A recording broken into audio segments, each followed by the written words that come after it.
यदि कोई आपको उल्लू बोल देता है तो दोस्तों कैसा लगता है? निसंदेह बड़ी इरिटेशन सी होती है, गुस्सा आता है कि सामने वाले ने हमें उल्लू बोल दिया, उल्लू शब्द कह दिया। इट मीन्स सामने वाला हमें बेवकूफ समझ रहा है। पर दोस्तों आज मैं आपको बताती हूँ उल्लू की कैरेक्टरिस्टिक्स कि माँ लक्ष्मी का वाहन उल्लू क्यों है और उन्होंने अपना वाहन उल्लू को ही क्यों सिलेक्ट करा।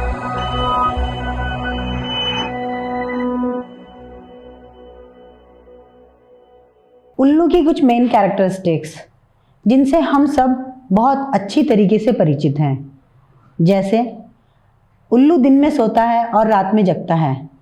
वो अपनी गर्दन को 180 से 270 डिग्री घुमा सकता है। उसकी पकड़ बहुत अधिक सॉलिड होती है, मजबूती से जिस चीज़ को भी पकड़ता है वो बहुत अधिक मजबूती से पकड़ता है। उसका निशाना बहुत अधिक सटीक होता है और इसीलिए लक्ष्मी भी उन पर ही आती है, उनके पास ही आती है जिनकी नज़र उल्लू की तरह रहती है, जो अपने बिजनेस में 180 डिग्री से लेके 360 डिग्री तक देख सकते हैं कि हमारे बिजनेस में कितना स्पाम है और जो हम बिजनेस कर रहे हैं उस बिजनेस का कितना स्कोप है और आज की तारीख में हमारा बिजनेस कितने % डेवलप हो चुका है और हमारे बिजनेस में कितनी अधिक पॉसिबिलिटी है कि हम अपने बिजनेस को एक्सटेंड कर सकें।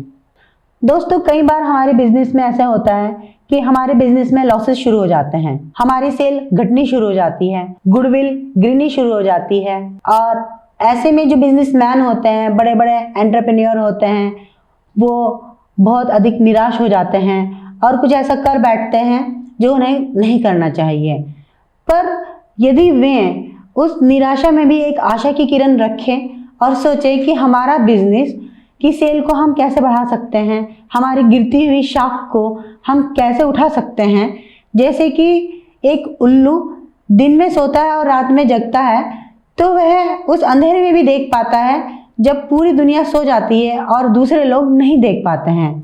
तो ऐसे वे लोग ही हमेशा सक्सेस रह पाते हैं जो गिरते हुए बिजनेस को उठा पाते हैं। यहाँ पे मैं लक्ष्मी निवास मित्तल का एग्जांपल देना चाहूँगी।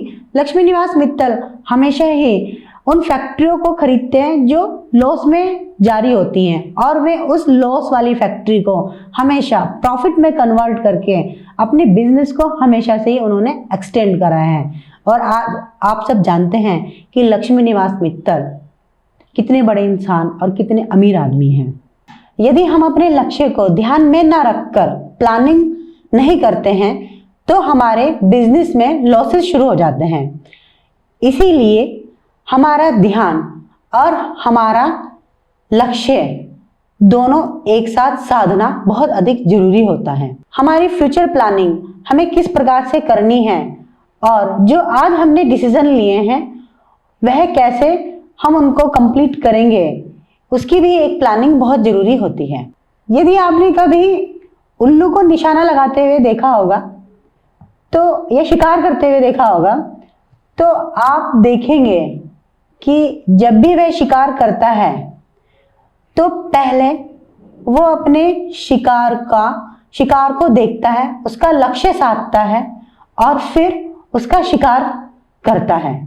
जी हाँ दोस्तों, यही स्टैटिक्स हमारे बिजनेस में भी लागू होती है कि हमारे बिजनेस का गोल क्या है और हमें अपने बिजनेस को कितनी ऊंचाइयों पर पहुंचाना है, कितना टर्नओवर करना है और कितना प्रॉफिट हमें उसमें चाहिए और उसकी कॉस्टिंग हमें किस प्रकार से हम उसको मैनेज कर सकते हैं, उसके लिए हमें क्या क्या प्लानिंग करनी है।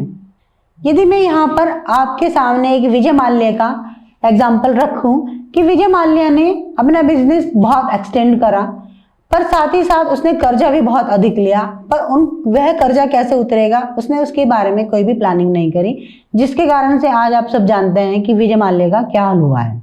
इसलिए अगली बार जब कोई आपको उल्लू बोले तो आप उस पर नाराज मत होइएगा, केवल एक छोटी सी स्माइल उसको दीजिएगा।